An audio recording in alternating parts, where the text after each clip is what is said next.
Okay, hello everybody. Martin and I are here, and I got to go turn my comments on. And as you can see, one of the things that we're going to be talking about is this podcast. It's a Danish podcast, and I managed to transcribe and translate it as best as I could. And I was working on it again this morning, so I think I've got it a little bit better. Anyhow, I'm going to pop that off now. Let me make sure. Whoops, wrong thing. Did we? There we go. And here we are. Hello, Martin. It's been a while, hasn't it? It has been a while. Yeah. How are you? I'm You good? doing pretty good, yeah. And let me see if this is going to let me share the. Is that the wrong layout? What's this one? Aha. There we go. And just to get things going here. You and I are both on Reddit now. I mean, I've had one, but I'd never used it until recently. Yeah. and and I noticed that you're quite active on there. And I think that we both saw uh, there were some comments about a podcast that Barry's attorney Jane Fisher, and I'm probably gonna butcher the last name, Bryceland. Bryceland. Okay, Yeah. that she had done, and she did this podcast on August 25th, and it was in Danish, so it took a while for me to get a best of a translation as I could. And what were your thoughts when you heard about this podcast? At first, I wasn't actually sure if it was true or not because there's a lot of this AI stuff um, going on. So but yeah, it's genuine, and yeah, it's kind of shocking, really. Yeah. Yeah, and what I have on the screen right there is just it's not going to stay there. I'm gonna, but it is showing the transcribed thing from the podcast. The podcast is 2 hours and 5 minutes long, but not all of it was about Barry. And Jane was the special guest on this podcast. She's on vacation in Denmark, and so in which is I guess where she's from. Actually, I learned a Yeah. lot about her in this thing, and realized now that she's actually a very famous attorney, that that she has worked with the Innocence Project in the past as well, and she was part of getting the Central Park 5 case. She was instrumental in helping get the young man exonerated, and there's been uh, Netflix and stuff like that about it. And then also there was a student, Malty maybe Thompson, and they got caught up in the American legal system because they were wrongly accused of some crimes, and they got that person off. And then there was another one named Renee. I don't remember. Lynch. Lynch. Okay. Mm. And so she's worked with the Innocence Project before. And so when I transcribed this podcast, there are 49 pages. And what I did in this Google Doc that I'll probably make available somehow when I figure out how to do that. But I've put in red some of the things that the podcasters were asking, and it's also mentioning that Jane was on here because she's promoting a book that just released. Right now, the book also is only in Danish, and it is called My Fight for Justice, and she co-wrote it with a fairly famous journalist. And then, of course, they do end up talking about the Morphew case besides the other ones. And when it goes to the Morphew case, I've highlighted that in blue in this document. And also in the document, I will have highlighted things in green that I am certain I did not get the translation quite right. So I highlighted in green because it doesn't make very much sense. And I just wanted to let people know that. And so let me pop that off the screen and just put us, whoa, that's pretty big. Oh, there. I didn't want to be that big on the screen, but, or maybe I should. I don't know. The audience, I guess, can let us know which screen setting they'd like better, if they want me to make that bigger or not. Anyhow, so I've got the summary of it that I went and put in a different document just to kind of simplify this stream and discussion on it. And I think, let me see if I can do this. Okay. This is my notes that I'm using for this podcast. Well, it's not a podcast, it's a live stream. Okay. Well, for whatever. Anyhow, what I have highlighted at the top is a quote from Jane that just, kind of stuck out to me. And that's, I've defended a lot of guilty people and I'm totally okay with that. And then, I had to take into consideration that, yeah, that is exactly what a defense attorney does. That's their living. They defend their clients with all they've got, whether their client is guilty or not. Yeah, she spent a lot of time talking about, her decision to be a defender, Yeah. And, I think that is just, how would you put it? That she was kind of, making it that she was doing a really good thing. Do you know what I mean? Yeah. Mm-hmm. Especially by mentioning the cases where it really was a case of somebody being wrongfully prosecuted. True. Yeah. Yeah. So I wasn't buying too much of that, Yeah. And then she goes and mentions the fact that she has gotten hate mail. And, I don't doubt that. I've gotten hate mail myself. But anyway, it's she's gotten a lot of hate mail because they're asking why she's protecting somebody that's been charged with spouse violence or spouse murder. And they're telling her that, he's guilty. You're as guilty as he is. And your parents must be super proud of you and stuff like that. And, and she got worried, but then she talked to, there wasn't anything the police could really do because it wasn't really any specific threat. And it wasn't really traceable either. It didn't even have an actual stamp. It was one of the envelopes that you buy at the post office that's already stamped. So, I guess. Well, I believe the FBI would have been able to find out exactly where that, if it was sent by email, or printed out on the computer. They can trace. Yeah. Do you mean? Yeah. And so anyway, then she says how she got more upset because she got some of these sent to her home as well. And so did Iris, and that people were sending them Bible verses about redemption and some other stuff. And that some of them were addressed to Barry, but care of them and stuff like that. So we know that there's people with strong feelings on both sides of this. And then we get to the question about Iris not really working this case that much. And another quote, this one is the podcast people asked her, it was absolutely crazy. Has it contributed to her stopping? And this is about Iris. And she says, yes, she got a lot of scrutiny because she was on the case before me. And there was, and she was just an attorney. So she got a lot. And then it says from YouTubers and a lot of hate around that look.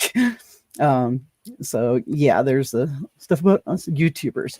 Then she gets into their version of what happened the Mother's Day that Suzanne was reported missing. And she gets on with the whole it was Mother's Day, the girls were on a camping trip with a friend, And Barry couldn't live off of his retirement when they got to Colorado, so he started working again. And so she's trying to make him sound all, Legit and such a legit good guy. yeah. And then it talks about how the girls couldn't get in touch with their mother, and it's kind of a little bit weird because I couldn't interpret it quite correctly. What I've got here is they wanted to call and say Happy Mother's Day and we miss you, and so they couldn't get in touch with her, but knew that she was staying and she was very religious and it was Sunday, so they knew she should have been to church, but because it had been COVID, then it was at online church, but then she should have been home by 10 o'clock and thought maybe she had gone for a bike ride but couldn't reach her, so maybe it doesn't matter if she's there.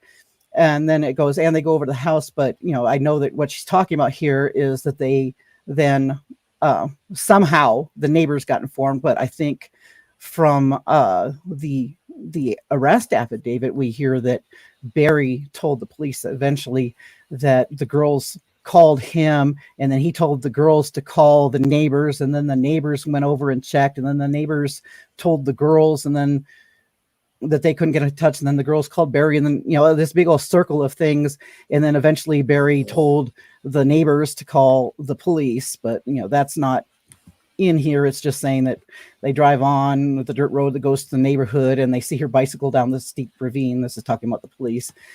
And then they talk a little bit about where the stuff was found, and then they talk about the camera footage that we saw on the police body cam.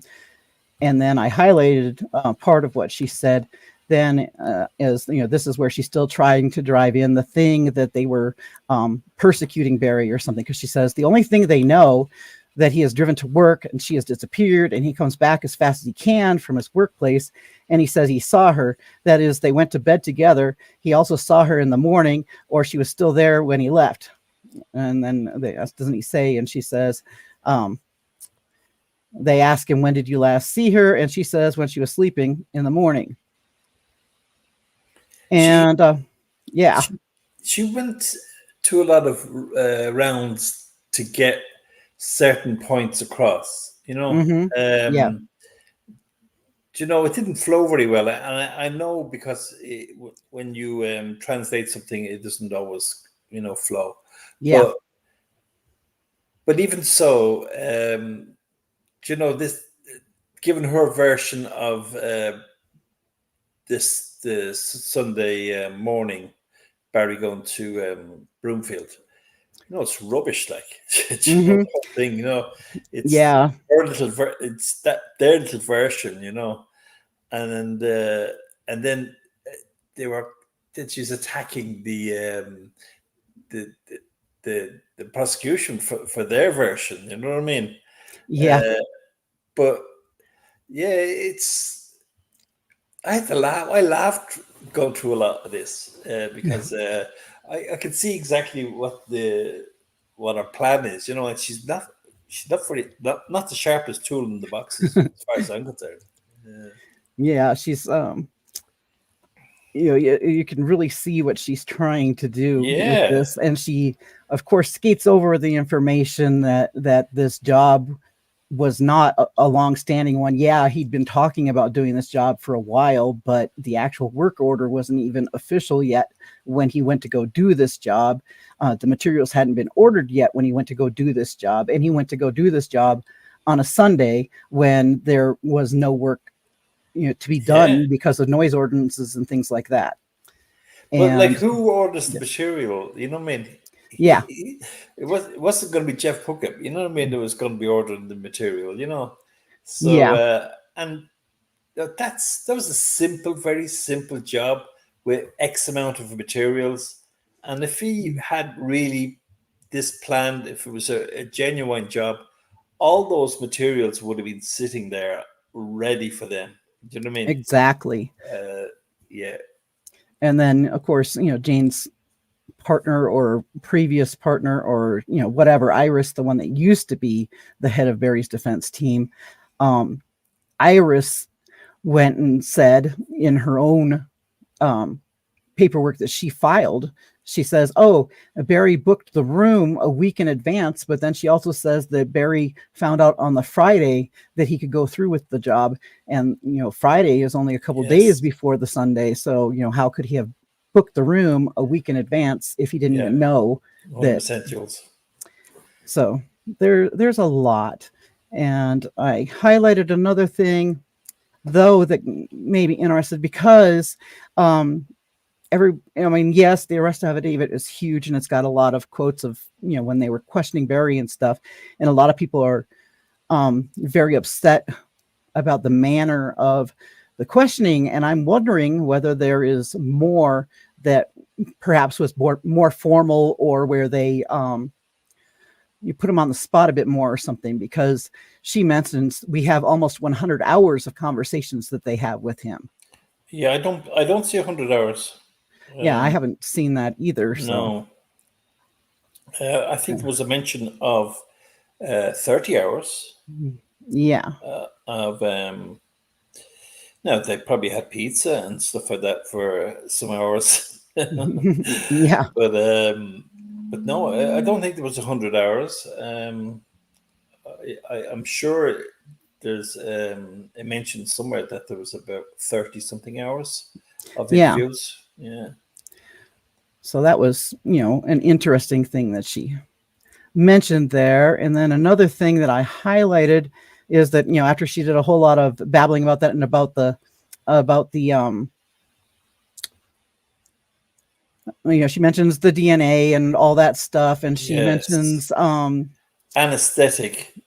Yeah. She says anesthetic, like, so you see this is the iris part of it, saying that it was biking clothes, and then saying it was her blue outfit and her biking shorts, and so she mentioned, which we all know there was no biking clothes. It was just there was a pair of shorts, but we don't know if they were biking shorts or just because those shorts they do it for biking, they do it for casual, they do it for all sorts, Yes. And, it's interesting because we do know that there was a Crested Butte hoodie or sweatshirt that was with her. And then that's not mentioned by Jane in this interview. Yeah. Well, the thing I thought was funny as well, she went there with her detective. Her detective went there and they stopped off at Moffitt and went to the loo there in the dollar store. And then when they came out, she was talking about these two burials that were, the man and this was this guy, what was his name again? Montoya, a fellow from Lakewood. Yeah. And he was, that this was totally different than, he was kind of saying that they were in the same area. Well, yeah, and like, it was just the same county. Yeah, because he was buried or just actually dumped near the municipal airport there, just the other side of Sawashi, and that's about 18 miles as the crow flies. Do you know what I mean? Yeah. And probably about 30 miles if you're taking it by road. Do you know what I mean?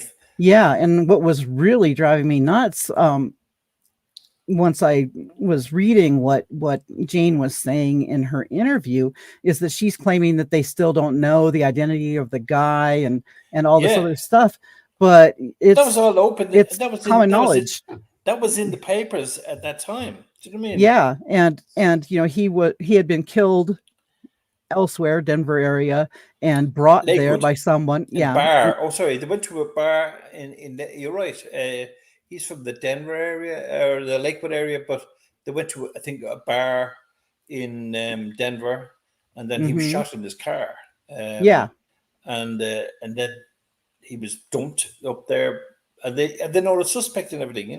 Yeah, they have the suspect, and the suspect has ties to Sawash County. That's he's right. Like from there. He's got family there, and he's familiar with the area.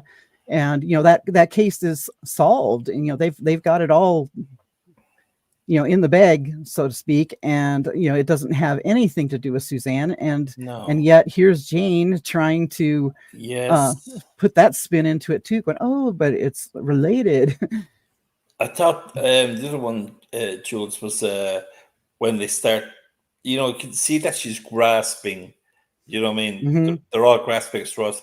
So they're mentioning other people that might have done it. That's not their job. Do you know what I mean? Hmm. But then she starts going on about George Davis, Yeah.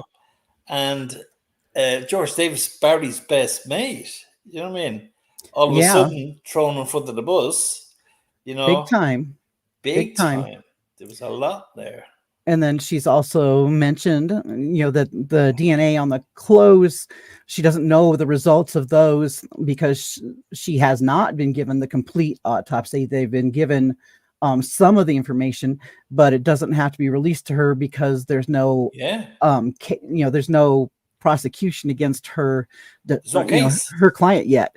So, as long as charges haven't been filed, she's not privy to what they have. They have no obligation to tell her what they have.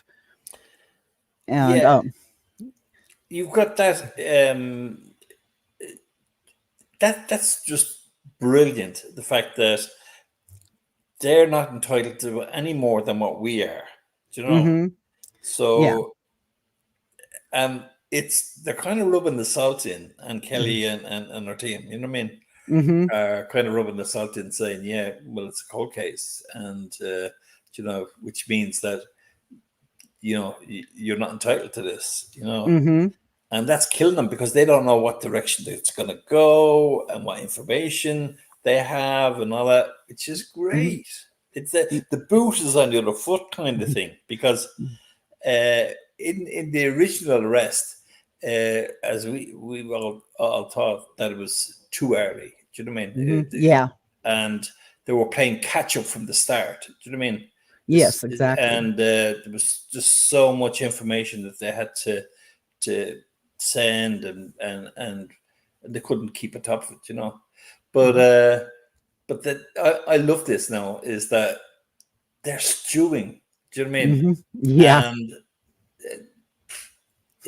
it's just brilliant. I love it. You know what I mean? Yeah, I got a huge chuckle about how upset everyone who was actually at the trial. I mean, not the trial, the hearing thing for Barry's lawsuit, and they were saying that Jane was just like freaking out when the judge kept saying that it's an open case and Barry's a suspect.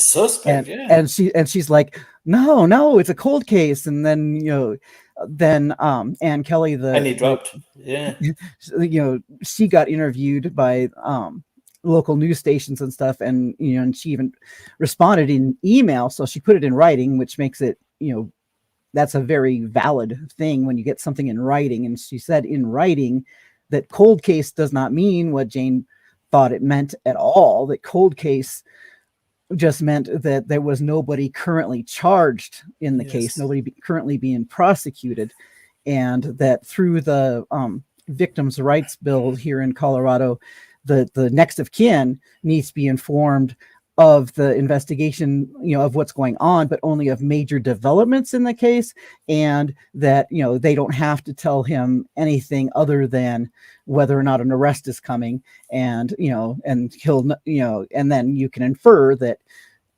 if they're arresting him, that's when he's going to know that they're arresting him.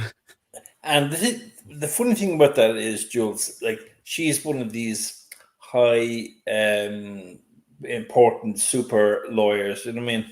Mm-hmm. And she doesn't know this. Yeah.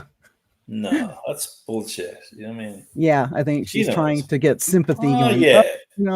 Playing a bit simple, playing a bit stupid. Mm-hmm. No, that's not gonna work. I can read her like a book, and it'd be better if the book was translated properly.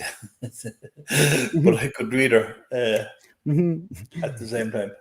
And then, of course, she's also going from the same playbook as Iris did in the beginning too, because she's of course says, so of course it was always Barry they had in mind. It must be him, and there was never going to be anything ugly about her. but she had an affair. It was never brought to light. I don't think the media even tried to interview Jeff Libler. And it's like, she's trying to get people to think Jeff Libler, but Yeah. we know he's been But he's got a great investigated. alibi. See, the thing about Jeff, Yeah. he's got and the fact is that he's so far away. Do you know what I mean? Hmm. So for him, he'd have to fly, and do you know what I mean? So Yeah. you know. So no, not a hope. But yeah, and that's it. If you look at it all the time, there's fingers being pointed. Like this James Montoya and the guy that killed him. Maybe he was,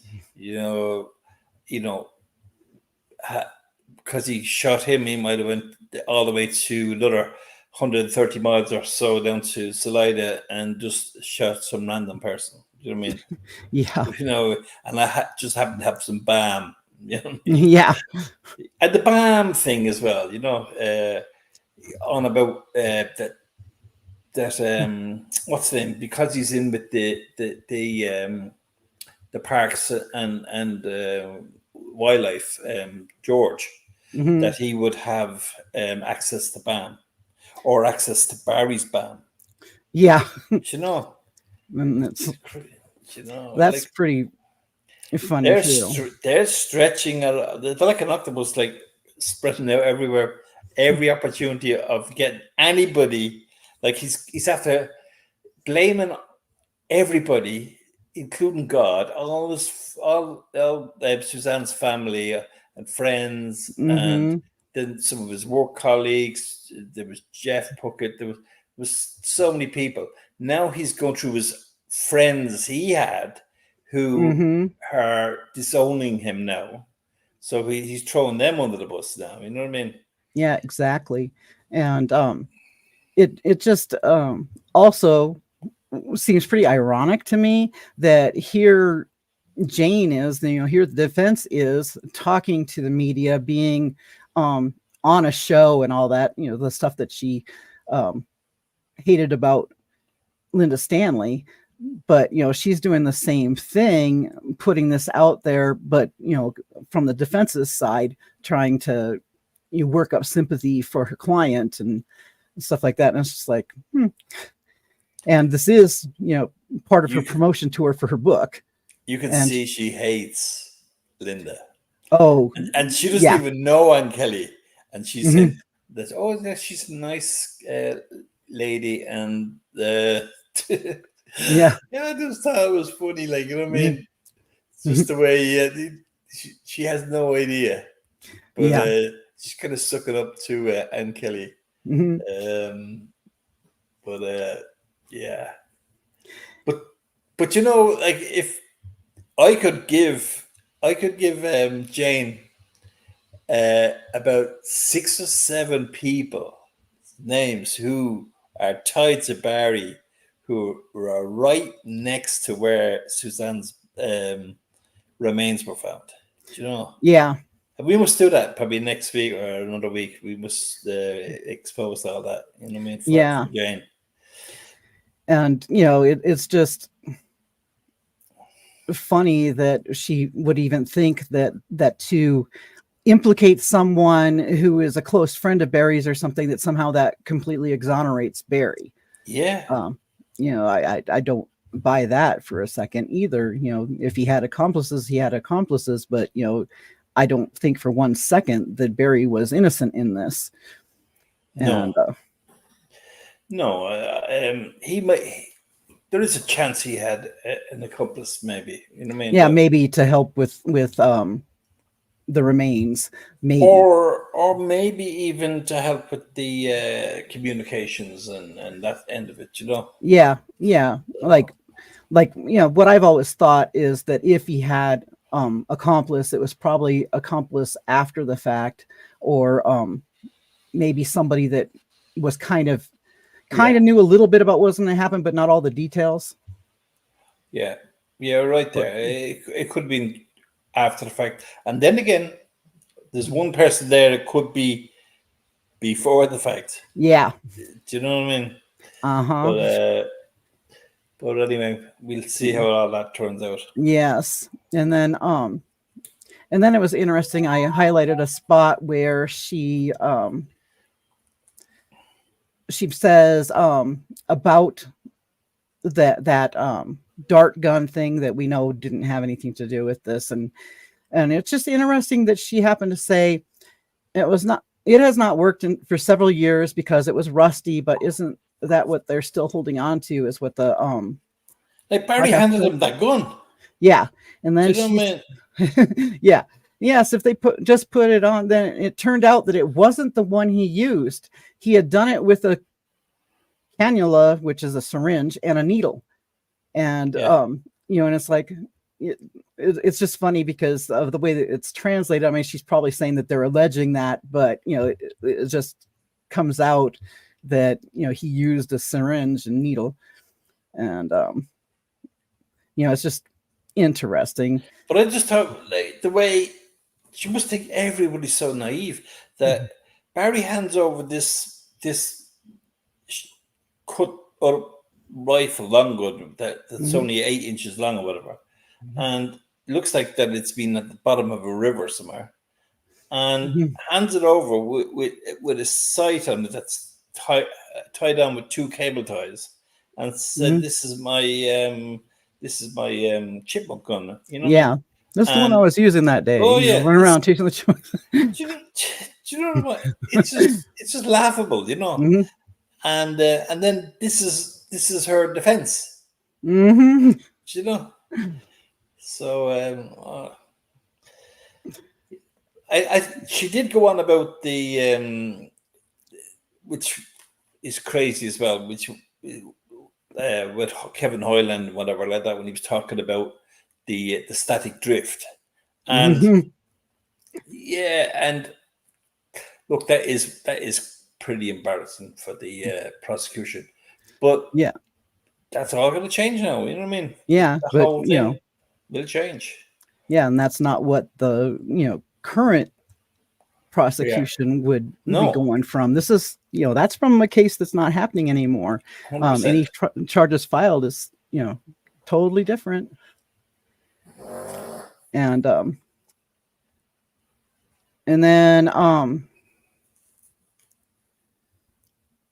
then she says she's talking about the finding of Suzanne's remains, or what she knows of it, and she says, so it's a desolate valley up in the mountains where they're looking for Edna Quintana, which I hope she gets found.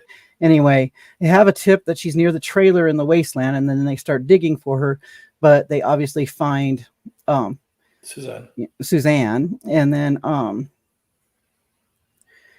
then she says, I think they figure out fairly quickly that it's her, because she had that chemo port, and then she also mentions that it wasn't just the chemo port, it was also the dental that told them it was her, and then that Barry and the girls were informed, and she says that was one of the hardest things for the girls because they had always believed that their mother would come home, so it was kind of for them that she was being told that she was dead was very incomprehensible, and it took Jane's saying it took me a really long time to get them to accept that. But you notice the way she didn't say Barry. It wasn't difficult. You noticed that? I noticed that. She should have said, oh, and Barry and the girls were so shocked because they expect. No, they didn't. She only mentioned the girls. Do you know what I mean? So in her mind, she knows who's responsible here, Exactly. And then let me see. I'm trying to scroll down to something else that I found interesting in what she said, because let's see. The play on the girls, I thought was a bit, that she was saying, I had a hard time, having to help the girls get through this and blah blah blah, and then there was a lot of play on how hard it was and blah. But who's responsible? And she's not talking about Barry's reaction or how Barry felt or any of that. Just talking to the girls about it. And then also later on when she goes into the whole bringing George in as a suspect part, she says that like Barry and Macy couldn't really remember, and then she talked with Mallory on her own, and Mallory came up with an anecdote that we'll talk about in a Oh, little bit. yeah, the But gym, the thing in the gym, and yeah, yeah. yeah. And anyway, so a lot of people have been arguing about whether or not Jane actually was talking to the Innocence Project or something, because Barry hasn't been convicted yet. He hasn't even officially been charged yet. And anyway, she says, I actually got the Innocence Project in New York to come on board as my co-defense in his case because, well, I called and said, well, I know how to defend someone who's accused of something, and he's not in it now, but I know he will be. But So, can you imagine, Jules, that they're going to have to go down 20 different avenues? mm-hmm. Do you know, because they don't know what the prosecution have. Right. They have So no they're clue. in a get. No, Barry might be able to tell them, Mm-hmm. probably what type of avenues they should go down, maybe. Yeah. Let's go down this one. Yeah. And we should say that that she claims that she has no idea, because we don't know how much her client has actually shared with her. Is Barry the sharing type that will tell her everything, or is she having to also second guess the I client? would tell her nothing because I think she'd probably say it. Yeah. You know what I mean? I Yeah. would tell her nothing. Iris knows, that's for Mm-hmm. sure. And so anyway, she mentions that because she's had this long-standing relationship with the Innocence Project, and she, the gist of things is that she believes that Barry's going to get convicted, and Yeah. then she's going to need the Innocence Project to help, and so they're already, having the heads up and helping her out in some way, shape, or form. So she believes that Barry's going to be convicted. And Mm-hmm. what else did she say? Uh, And sent to prison, didn't he? yeah. She said he would be convicted and sent to prison, Yep. which we believe the same. So that's one thing we have in common. Yes. And then she mentions, of course, the civil suit in the case, and she says I'm accusing the chiefs of police, Colorado Bureau of Investigations, and and then she goes, 27, was it? yeah, she goes, there's 15 or 20, and then she goes 27. Sue and everybody. Sue yeah, everybody, yeah. and and then of course she does mention that there's the immunities in place and things like that, and she doesn't know where that case is going, but she's still working on that too. And let's see. And she says that she does keep bothering them.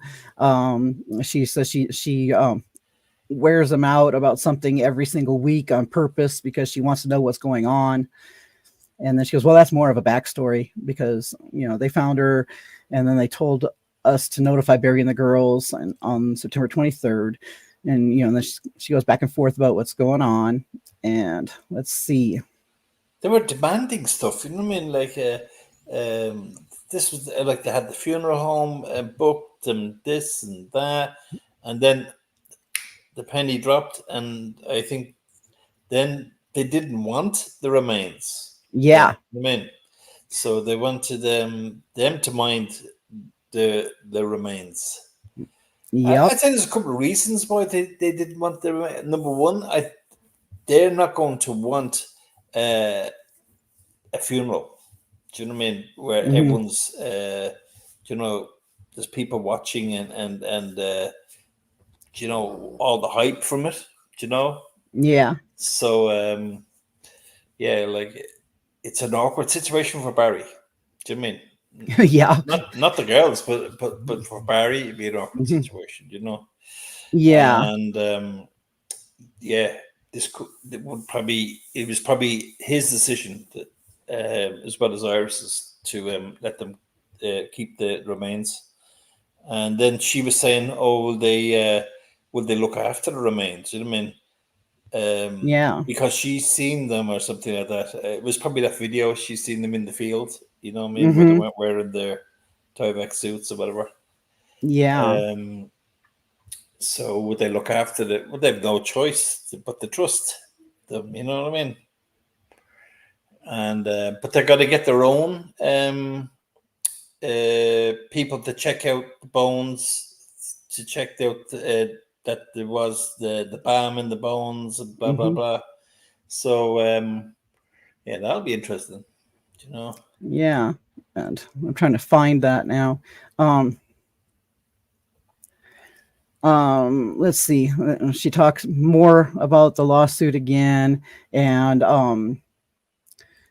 let's see. And then she goes back to talking about what happened after Suzanne's remains were found, and she says, so we requested the attorney general, that is the chief attorney for the state of Colorado, that they should not take the case. She's talking about Linda Stanley, because they can appoint a special prosecutor on that who has not been involved in the case and has nothing to stake in the more political or career or anything. And we could never get an answer to that. When she is found, she's in a town that does not happen to be within Linda Stanley's district. So then we get new accusers called Ann Kelly. So, she's talking about the new DA. And then she says Ann Kelly is also a young woman who I think is also a striver, and not that she wants to achieve things, but maybe a little smarter and a little more careful about how she does it than Linda was. So she does know that she's up against someone now that will not bungle the case, because she did go way into Linda Stanley's bungling, and the fact that the Morphew case is not the only one where Linda had very questionable behavior and questionable choices and all that. Don't get me started on Linda. Let's see. So then we were told that because Suzanne was found in Ann Kelly's district, it will probably be her case. Instead, we haven't got a 100% answer to that. It says in the media that it's Ann Kelly. And that's funny, huh? And then then they wanted to have a conversation with the coroner when the post-mortem is finished.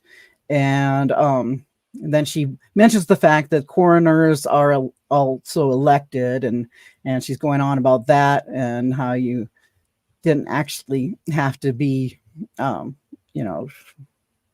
skilled or whatever to become a forensic pathologist, she says. And she says, so he's not, he just owns a shop. He's a shopkeeper, a shop owner. Yeah. And that was a bit much. Yeah. Do you know what I mean? How would you like if we were saying about her like that she's only married to a defense attorney? You know what I mean? Yeah. And that's how she got her license or whatever. You know what I mean? Yeah. And then she says, because the body is sent down to Colorado Springs. Well, it's actually up to Colorado Springs, but okay. A bigger city far away where they actually, I don't think even once, blah, blah, blah. And it says they have a laboratory. They can examine the body and say watch where she's found. So, yeah, the El Paso County Coroner's Office did do a lot of this, and they are really good. And anyway, so they talk about that, and then she talks about what his notes are and what he's got. And anyway, he says that in this paper bag there are her cycling cups.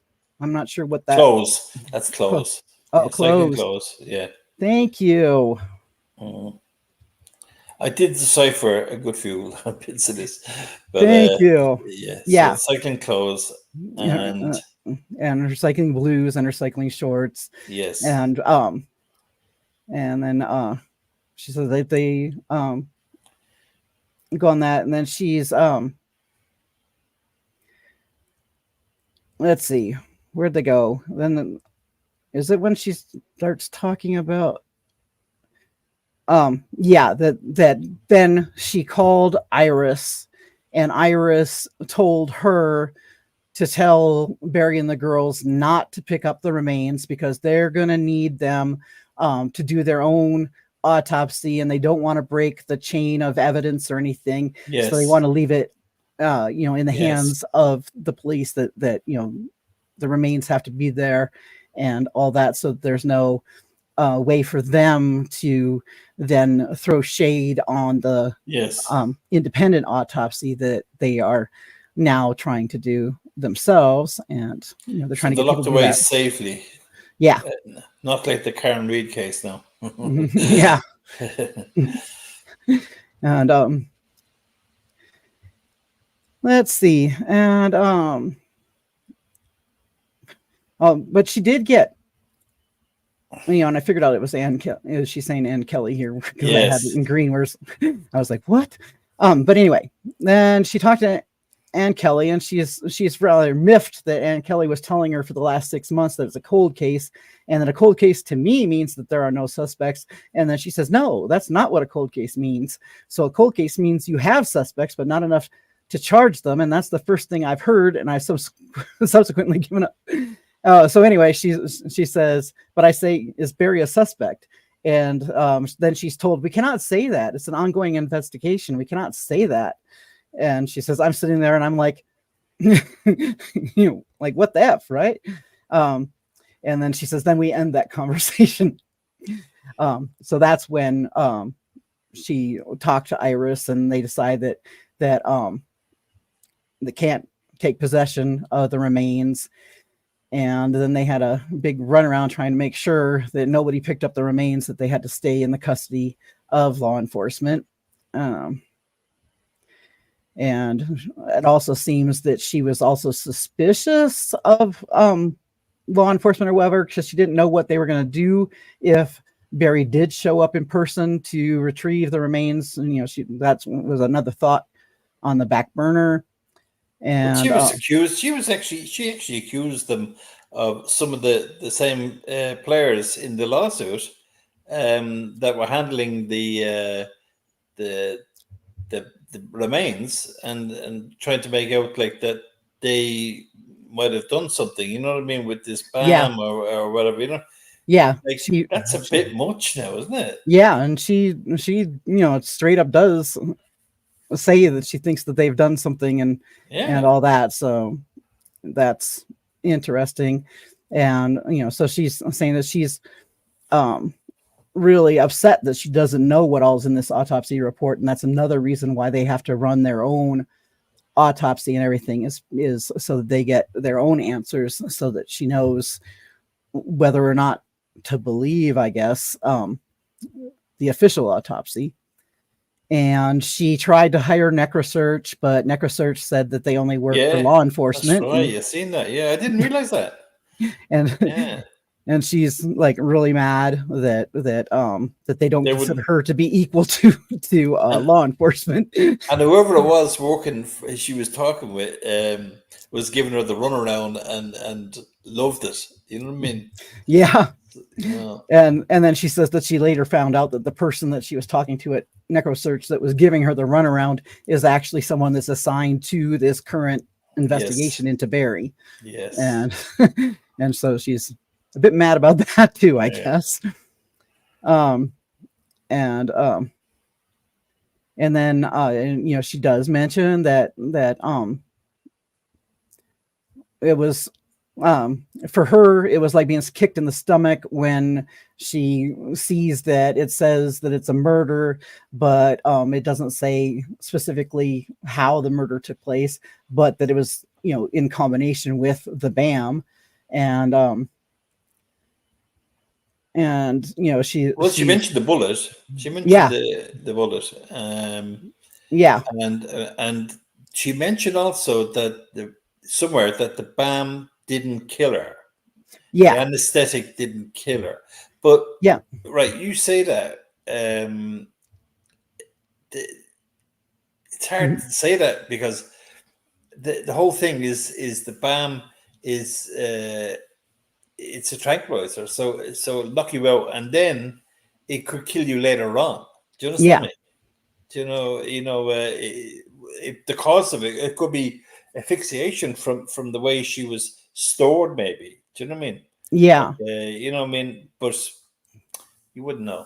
Yeah, and I saw that over on Twitter, someone And I'm not gonna give her like street cred or whatever by saying the name of her channel or her Twitter name, but she then posted an article about BAM and how it dissipated in the tissues of bears.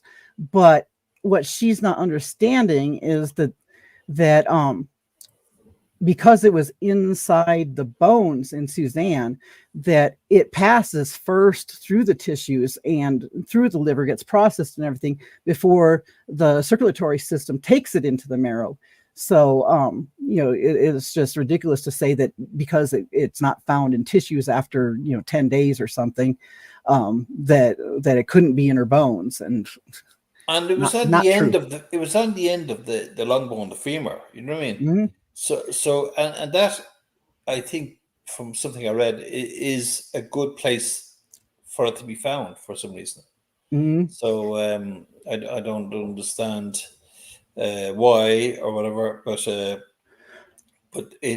that's just what I've read. It's a good place to look for toxicology when you have just bones, and like if you suspect whether the remains that you found are possibly an overdose or something like that. It's a good place to look in order to get those answers. Right. Yeah, because she was on about the feet, no feet. The feet missing. Yeah. And like, she doesn't seem to know a lot about this. Like, we all know. Do you know what I mean? Like, where is she? Is she in Denmark again? During this interview, she's in Denmark anyway. I know, but I mean, where was she when we were all finding out all these details? Do you know what I mean? Yeah, like and shallow grave. You know what I mean? Mm-hmm. Yeah, shallow grave, scavengers. I know it. I know it'll make people squeamish and stuff, but the hands and feet are made up of small bones, and they do have tissue on them and stuff, and they're some of the first things that will get carried away because they're small, portable, and scavengers often take those. Oh, I see. 1 second now. Maureen, it's in the marrow. I get that, but it was something I read about. Instead of being in the fibula or the or the tibia, it was in the top where it meets into the hip. Mm-hmm. The top of the femur. Yeah, that is where they actually look, I think, for this toxics or whatever that. So yeah, that's what I was saying. Yeah, and then she she kind of proves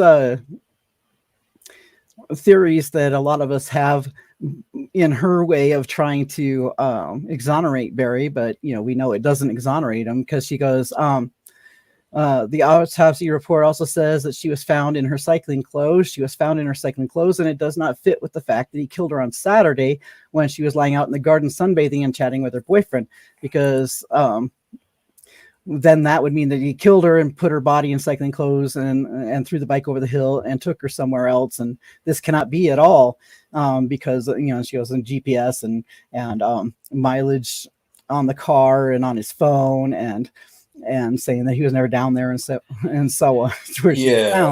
Like there we go again. Do you know? Mm-hmm. Oh right. So how did he get her there if the mileage wasn't on his truck? You know what I mean? Yeah. 2 other vehicles there. Yeah. Your girlfriend's vehicle's outside the gate. You know what I mean? Yeah. There's several vehicles that could have been involved. And, her saying, well, it couldn't have happened on Saturday. And we're all like, yeah, a lot of us have been saying it didn't happen on Saturday. Yeah.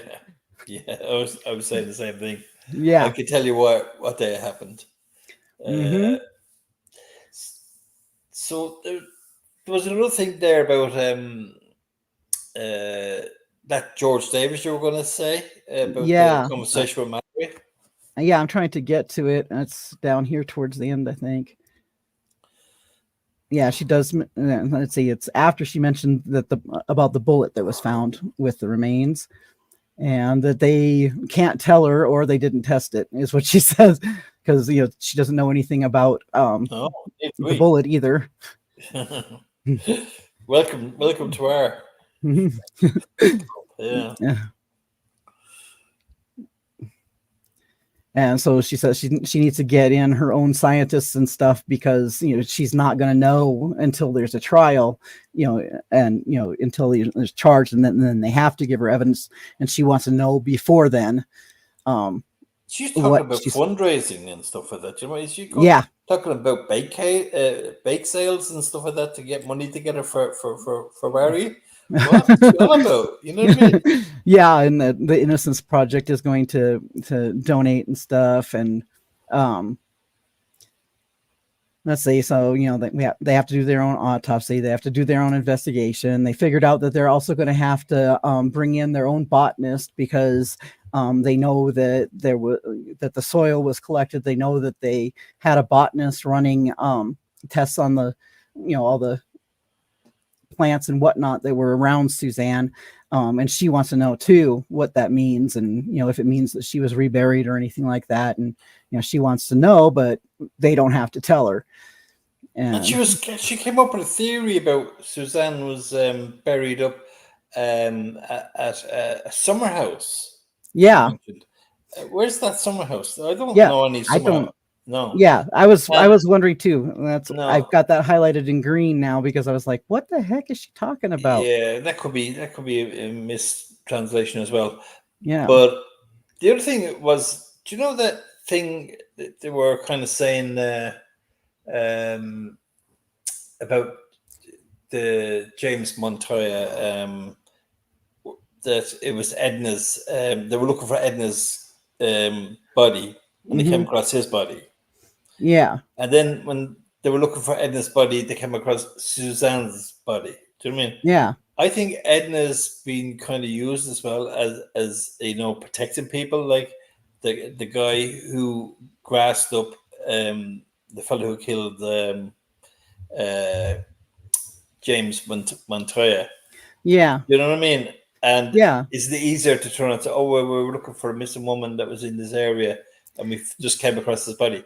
And then almost 20 miles away, across as the crow flies, now, even though there is a property there belonging to the Quintanas, very close to where Suzanne was found. So it's about maybe 2 miles just further down that road. As you looking down in that property where the camper was, it comes to a dead end. There's a dead end sign there. But further on that direction, there's a big property. I think it's probably a couple of square miles. You know what I mean? Belong to the Quintanas, whether it's her family or relations, or maybe there's somebody with the same name. I don't know, but so they could have been down there looking for her. You know what I mean? Yeah, and and they don't have to tell. That's the big thing. No. Legally, they don't have to tell whether they were there to look for Suzanne or whether they were there to look 100%. For Edna, because Barry's lawyer doesn't have the right to know, and neither does Barry. This is the thing. So, how many different roads are they going to go down? Do you know what I mean? With this, it's going to cost a lot of money. Do you know what I mean? But I'm delighted that's the case because. Look, they're going to have a nightmare till the day. I'd say all the T's and all the I's are going to be dotted. T's are crossed and I's dotted before they arrest him. Yeah, 100%. And so I finally found the part where she throws George under the bus here. She goes, so Barry had a really good friend who worked for the U.S. Fish and Wildlife Service for many years and was very involved in looking for, he thinks, and deciding where. So he was the leader, if you can say it like that. So he was the one who drew the cards. Now we have to look for her here. Now shall we look for her here? And so it was. And his work with the U.S. Fish and Wildlife Service will totally involve and use such anesthetics on animals. Yeah. I don't think that they really understand. I don't remember. Or they're hoping nobody else balm understands. on fish. You know what I mean? Yeah, I mean, Yeah. And he was also away to another. Let's see. He was also moved very quickly after they stopped looking for her. He moved far away to another city, and I'm thinking to myself, well, yeah, I would too if I thought my best friend had yeah, done away with his wife. I'd be out of there. exactly. I was thinking it was probably not good for him Mhm, because do you remember when he lost when he left his job, he was mhm, gone after that basically. Do you know what I mean? mhm, Um, I'd say that was it's probably around the time when the case was dismissed. You know what I mean? uh-huh. It was probably around that time. I'm trying to think, but yeah, I'd say I have to get away from this guy. Do you know what I mean? Mhm. This Yeah. this he's cramping my style here. You know? Yeah. And then we move on to they get asked what she and Iris had thought of George, during the preliminary and stuff like that. And she says, we've been talking to him for a while. And then um Iris, well, not sure exactly, but anyway, he was just George. Then he helped lead, and then he was Barry's friend and was and wasn't. Then we let's see. Then when we go to start again, um, they bring in the private detective, and we talked with Barry and the girls about George, and then she says, no, they couldn't remember. So I talked to the eldest daughter and said to her, well, because we just sit like this and think it through, um, if it is now true that animal anesthetic was used, who do you know there who would have access to it? Who do you know there who went hunting? Who do you know who could know that it is something that could be used up in the mountains? Um and then I say to her, with George, and she says, well, now that you say it, then I think there was something strange when we were looking for mother. And then I said what it was, and then she says that they all often went out for starting search parties, and there was a time when she was when this is the older daughter, Mallory. She says that when she was alone with George, and he said to her, don't tell anyone, and I never told your father, but your mother was very after me in an over loving way. And not that she flirted with him like that. I thought to myself, I cannot imagine anyone saying that to the daughter of somebody who's the mother is missing. You know what I mean? Yeah. Uh, and it's just so made up. It's just so made up, that story. Not a hope in hell. Yeah. And Don't tell then, your dad. Don't yeah. tell your dad now. And then, of course, Mallory says that Suzanne and George were both very active and went to the gym and a lot of things like that. And that he felt that Suzanne was after him at the gym and stuff too. And and then Mallory saying that, oh, but that was something that never came up before. Nobody ever asked about that. And that it's just strange that he would say something to the daughter of Suzanne in who's in this distraught state of mind when this is going on. And then it's just like, yeah. And did it really happen, or were you coaching until she was like, you know what, maybe you're right about George. Yeah, we need somebody else to pin this on. Yeah. So let's all think who we can pin it on. Yeah, because otherwise, the answer to all those questions. George is bringing Barry off in these searches on their own, and George was there with the bike was taken out of the ravine, and George was in the fire with Barry, and I can imagine it, But I can give Jane some better ones than George. Yeah. Yeah, much better ones. And let's see, the necrosearch stuff, botany. Let's see, scrolling through looking for more highlighting. Yeah, and there's the part where they found out that the investigator with necrosearch that was giving them on the runaround was on Barry's case right now, and that she'd been told don't say anything to the defense. But of course she's told no, don't say anything to the defense. I mean, of course she's not supposed to say anything to anybody. So because she's being professional, and Jane just can't handle the fact that she is not legally, she can't have this information unless and until charges are filed. And she won't know what hit her when and she better own now, because as she said that Iris is doing other things now, yeah. So she's working, change her life. I think I know why Iris is doing different things, because she doesn't want to go where Barry's going. You know what I mean? Yeah, exactly. Because but she can run, but she can't hide. Yeah. And then here's another one that I highlighted, and it's Barry Morphew. He hired you. How do you pay for something like this? It sounds expensive, all this that you've started. And then she says, Jane says, we were employed for free because he ran out of money a long time ago. It cost him so much.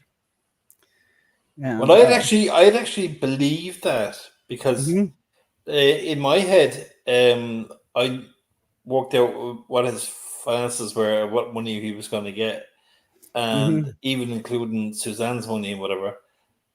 And it wouldn't last that long for the lifestyle he had, and keeping friends who were, the tough guys and whatever that he had, like in the first few months, you know what I mean? He had his entourage, you know what I mean? Bodyguards or people helping him. Like these, all these things would be costing money, and it'd be a bit of don't say anything either, you know what I mean? About be hush money there as well. And then Show would be costing quite a bit, I'm saying. Oh, yeah. I'm sure that she's got her own little property and all that sort of stuff. She's well looked after, you know what I mean? Yeah. And, we know that he's willing to throw money to her and stuff too, because even in the early days that we knew of their relationship, he went and took her to the Antlers Hotel, which is the most expensive one here in Colorado Springs. And he Aspen every year in Aspen, and with their entourage again. Yeah, and all these vacations and things and the gifts, and recently signing over, quit claiming the deed to that property to Mallory, the property in Indiana, and so he's been gifting a lot of people great amounts of things. So I am not surprised to hear that he ran out of money. And then she said again later on about Barry, who ran out of money a long time ago, and he can't get any work. Nobody is giving Barry Morphew a job. Why. Yeah. I mean, yeah. And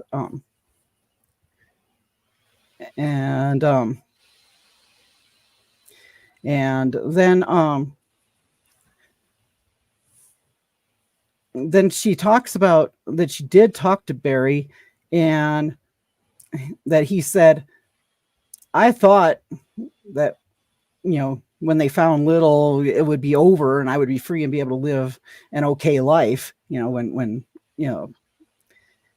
it got dropped and all that. And then she's saying that she bets that he gets a pit in his stomach every time his phone shows him that she's calling.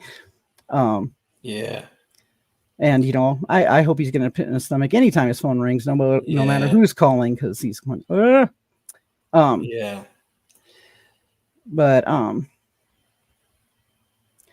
then she goes on to that part that you were talking about too, where she says, I want to prove his innocence, even though it shouldn't, because what she's saying is that, that it should be enough. I don't know exactly how she's saying this, but anyway, she's saying that she wants to make people think he's innocent, and and she's got to do this other autopsy. And if it has the anesthetic, um, then it doesn't really say that he is the murderer, she says. So she is saying that, you know, there's a really good chance that her autopsy is also going to show that there is BAM in the remains. And talking about the botanist too, and saying that she's going to have to try to, you know, find. It was interesting talking about that botanist. I thought it was quite interesting. Yeah. And then she says, we'll see. Maureen, I don't believe there was any life insurance. Yeah, I don't think there was a life insurance. That would have been a topic that would have been as a motive as well. You know what I mean? So it would have been said. I often thought that myself, you know, was there any life insurance? But I think that would have come up as, you know, oh, there's a big lump sum there, you know what I mean? That's the motive.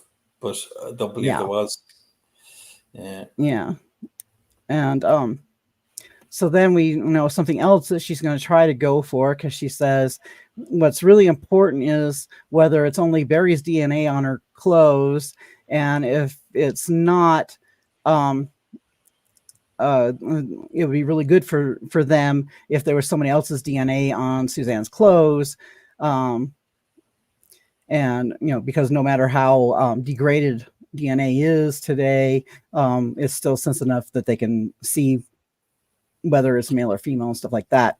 And I wouldn't be surprised, Jules, if there's same DNA on our clothes that was on the bike and on the glove box.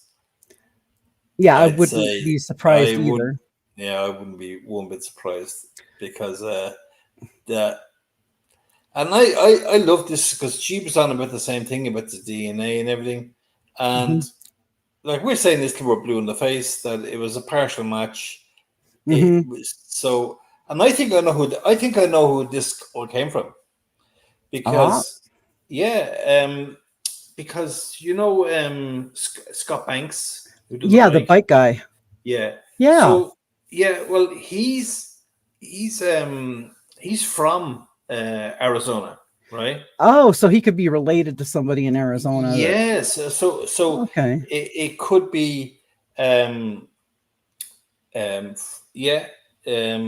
he could have distance. No, he has no children, and I didn't find any family. It was him and the wife, and it was quite strange, because when I looked him up, there was just basically you normally find, you know, 6 or 7 members of a family. 9 times out of 10, it's 18 or 19 members of a family you find, but in his case, there was only a couple of members, and I was just thinking he would probably be another guy that maybe you could pin on, maybe, you know, Barry. All he would need is a rag from his shop. Do you know what I mean? And use that rag then to, you know, or whatever. But it's something like that. Do you know what I mean? So it's not this DNA is not from the sex offender, right? This DNA is from a guy who's a relation of theirs, related to a sex offender, who somebody who's involved, and this could be, you know, a second cousins or third cousins, you know, removed. Do you know what I mean?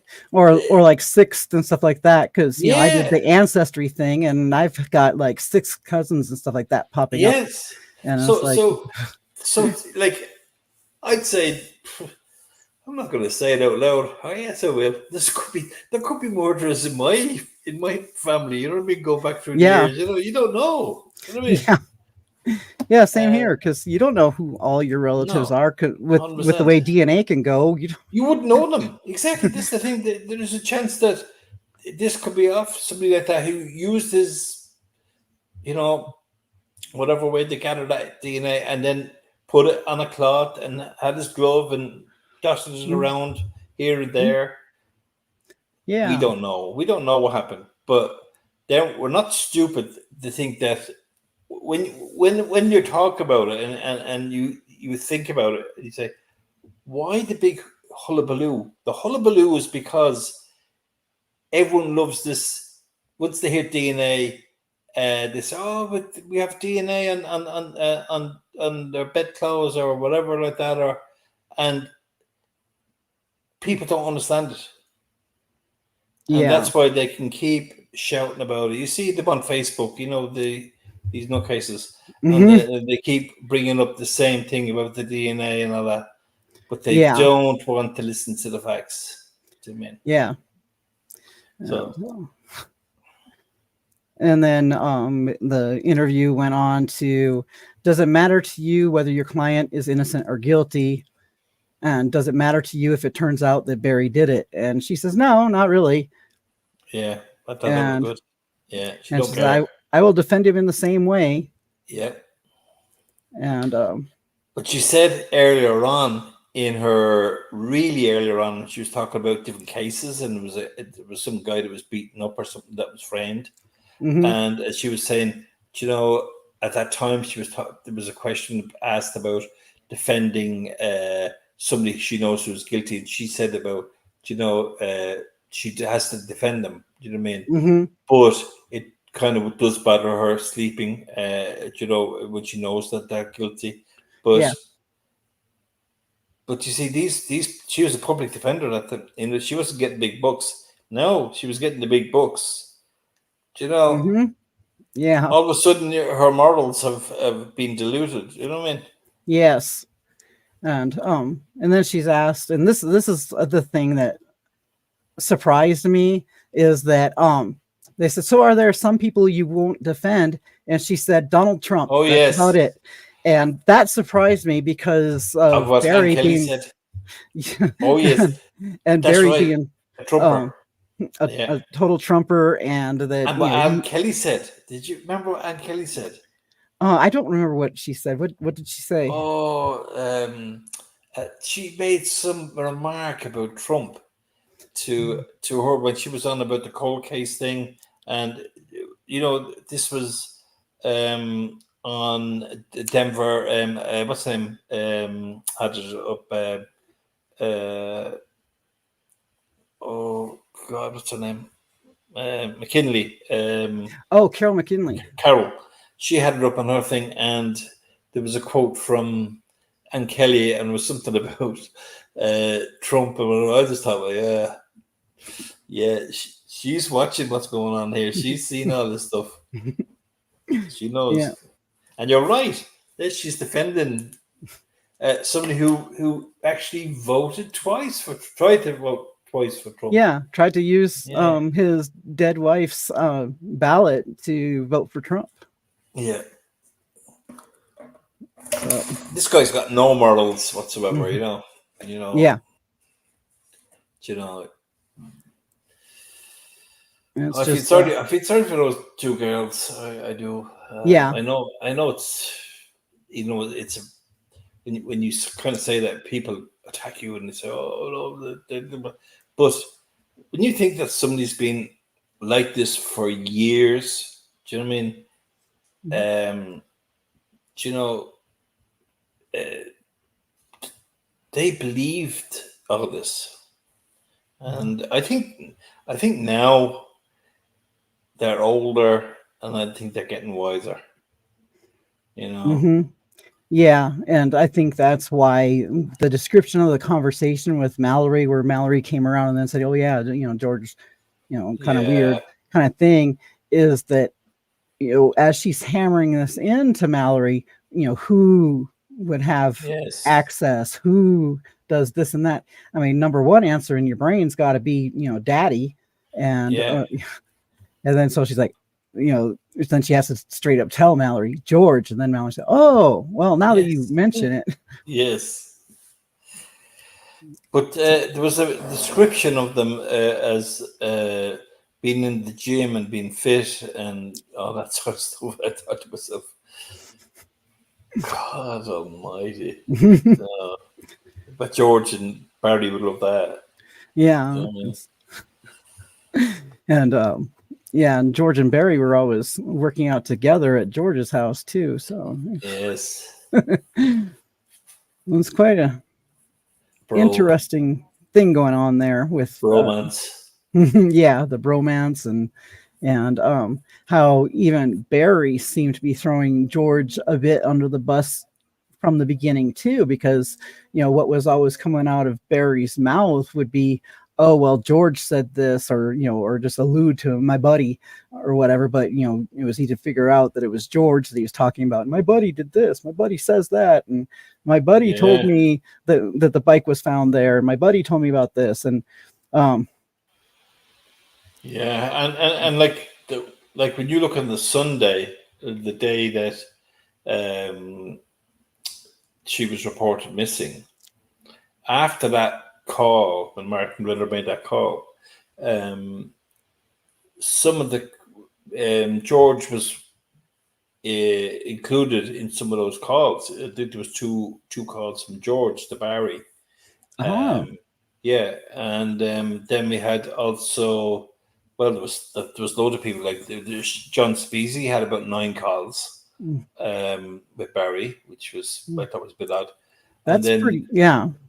you had what's his name, Deputy Brown. He had a call with Barry. Not and Dispatch obviously had one as well, but Deputy Brown had a call with his own phone. Mallory had a call. Mhm. Who else now? Gosh, I think that's it. What's the name? Tried to call him, which was his sister, Mace, Marcy. Yeah. She tried to call him, but he didn't. He terminated the call. Mm. Yeah.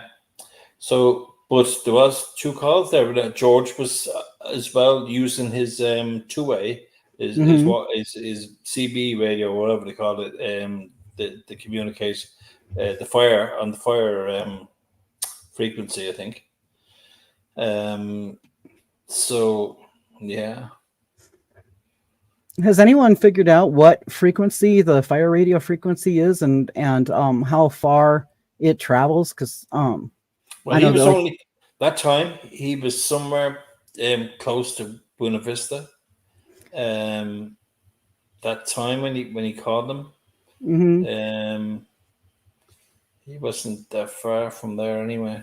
I was just wondering whether it made sense, the amount of time from when there was the two-way radio call and when he actually arrived on site, I think it if he was in was. a hurry. I think it was one of them was. I think 40 minutes or just under 40 minutes. Um, that was a call to Barry. Um, that's um,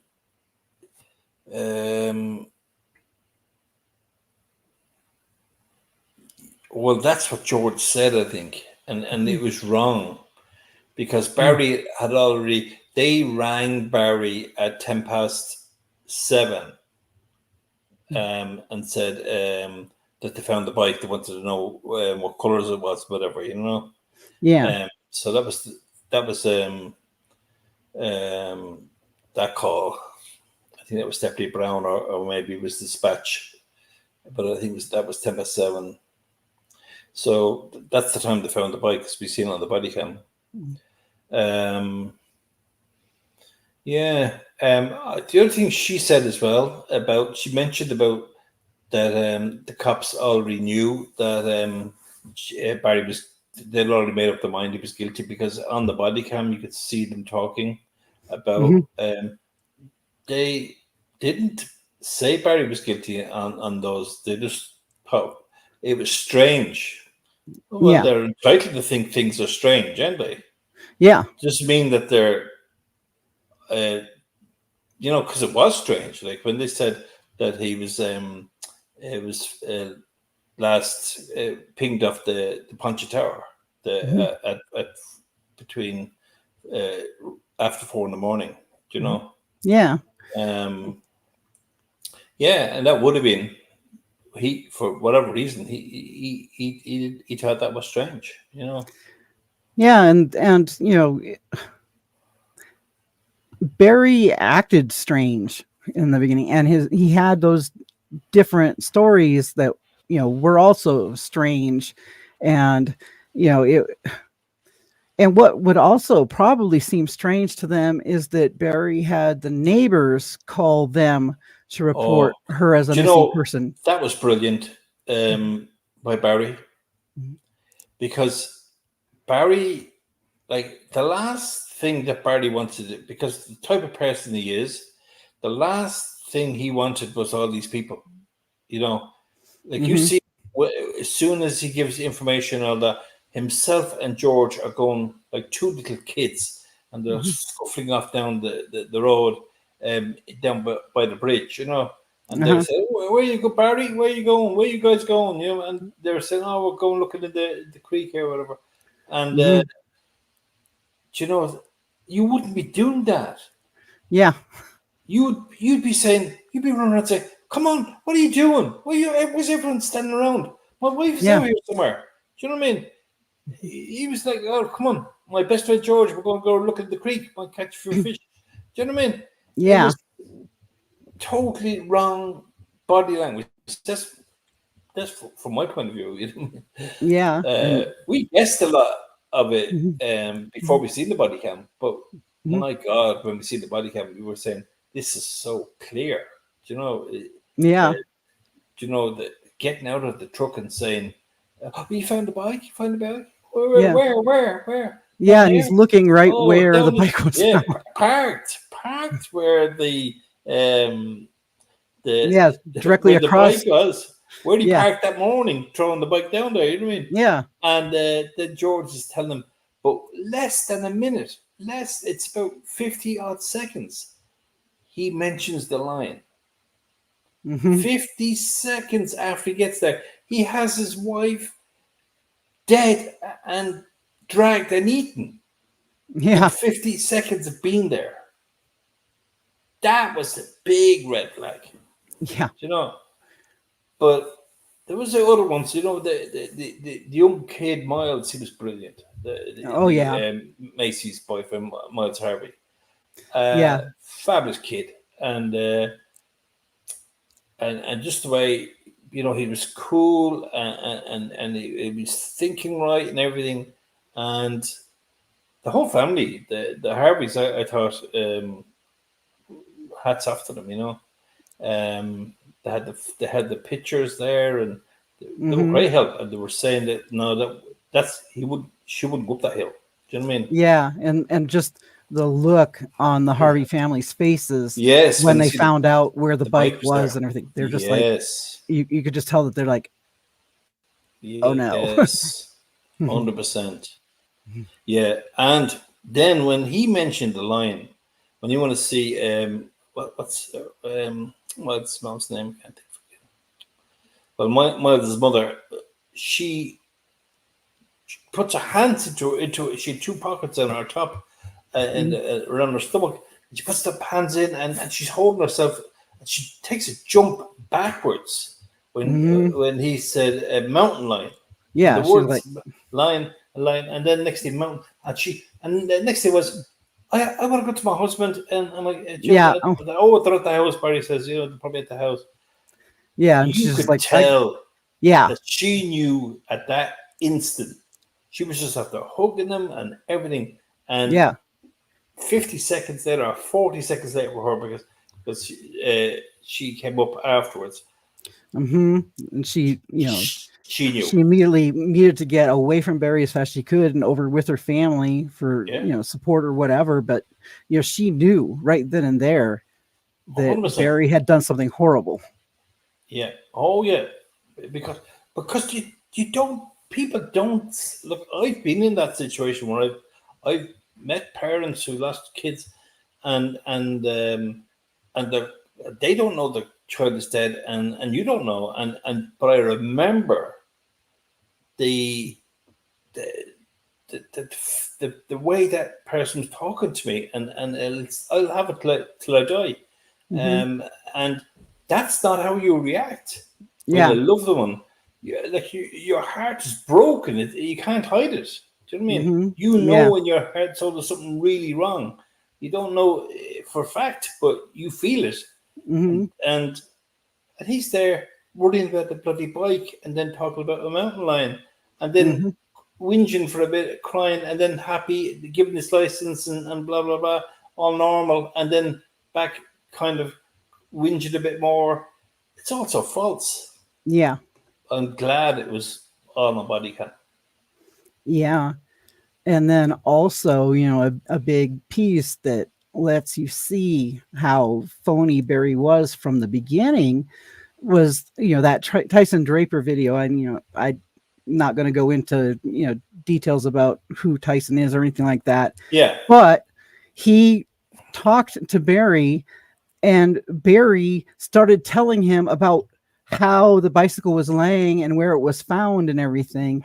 Well, the only thing I remember people were saying that a lot, and I have to be fair, and like he knew when you what we're just talking, he knew where the bike was because they pointed where the bike was, and they had ribbons, right? So he knew. And when he was talking to Deputy, what's his? My head's gone. Oh yeah, when he was saying the lion thing, then the deputy said, "Yeah, it was just flipped, lying and there." He said flipped. Remember, he said no, the wheel was sticking up that way. And he said, "Oh yeah, like it flipped." And he, so that was discussed. And I know we were kind of saying this. How did he know before we seen the video?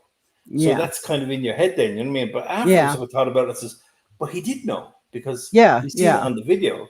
That's right. We knew he pulled up the Jeep right beside where the bike was, and then when Deputy Brown said about the way the bike was lying, it was lying funny. He said, put the wheel up and that. So you could say that. Do you know what I mean? Yeah, he could have just been told all that, and so that might not have been that weird. But what could have been weird though is when he's saying where all's been searched and everything, and saying again about the cat, and the cat would have taken her up the hill. As if it was the cat had a little toy. Do you know what I mean? And a little mouse, little soft mouse, and the cat's running down the garden with it. That's the way he talked about his wife. Which they were the big red flags. Yeah, because there was no emotion or anything in the whole emotion. The cat would have taken and it's just like, up the hill. That's what they do. Really? Yeah. Like and the best of all was what's his name? Laurie and what's them Richardson's? The Richardsons. What was his name? Lorna. It was Lorna and what was his name? Was it Robert Richardson? The guy who he told him about getting the go for the lie detector. You know what I mean? Oh yeah. And Barry said he wouldn't pass it. He wouldn't pass it. Barry said he wouldn't pass it. But he was saying that while they were there that night, Barry was skulking around, watching what was going around, not searching, not looking, watching what the cops were doing all the time. He was in the shadows, And when he asked him, he said, "Come on, we go help and we go look," and he didn't want it. Do you know what I mean? Yeah. That is the things that like you would be looking. You'd be running frantic and you'd be shouting, just like the cops when they got there. They found the bike. The first things they started doing was Muhammad. He was shouting, Suzanne. So they're the things that you have to look at. Yeah, for sure. And even days after that, when my family and I were out there, we were shouting out her name because there wasn't that much publication about it. So and not even that the bike had been found, and so we were thinking that there was someone who had a mishap on a bike and was injured out on the trail or something. So we actually went up above Fusus and stuff, and we're checking out the trails and stuff and yelling, "Hey, Suzanne, are you there? Suzanne, can you hear us?" And and then to think that all along, when you go through the affidavit and you look at his interviews, and when he's got time prepared. You know what I mean? When he Mhm. knows he's going in for an interview and he has a little bit of time and to be prepared, and he has a fair idea of what they're going to be talking about, because it's going to be continuation of the last whatever Mhm. interview. He's kind of okay, and then if something comes up, that's when he goes chipmunks, Yeah. bulldog. Do you know what I mean? Kangaroos, God knows. Uh, Yeah. the stuff that he can talk about, animals and things like that. Do you know what I mean? Shooting and that he goes into back to his because really he spent an awful lot of time on his own. This guy, you know what I mean? So he's not really a Mhm. guy that mixes well. I'd say he's very awkward. I'd say, you know, Mhm. at parties and down the in down the bar, pub, or whatever. You know what I Mhm. mean? So he reverts back to this. That's his kind of immediately. You know what I mean? Oh yeah, I Yeah. shoot chipmunks. You know what I mean? Yeah. Oh, I was looking for turkey. You know, a Yeah. wild turkey. I'm looking for the beard. Mhm. Wild turkey. Um, yeah, it's quite obvious. When you look at, just if you separate all his interviews away from the rest of the stuff in the affidavit, it's quite telling when you go through it. You know what I mean? One Yeah. in date order. You know what I mean? But yeah, best of luck to Jane, and I don't know who's going to be with her. Mhm. Her Yeah. husband, maybe. Yeah, she said that her husband's on board, and some people with the New York Innocence Project thing are going to be donating some of their time and resources because they expect to be helping her once he's convicted, because she's certain that once he is, um, I mean, she basically says that she's positive that they are going to prosecute him, they're going to win, and he is going to go to prison, and then she's going to have to try to get him out.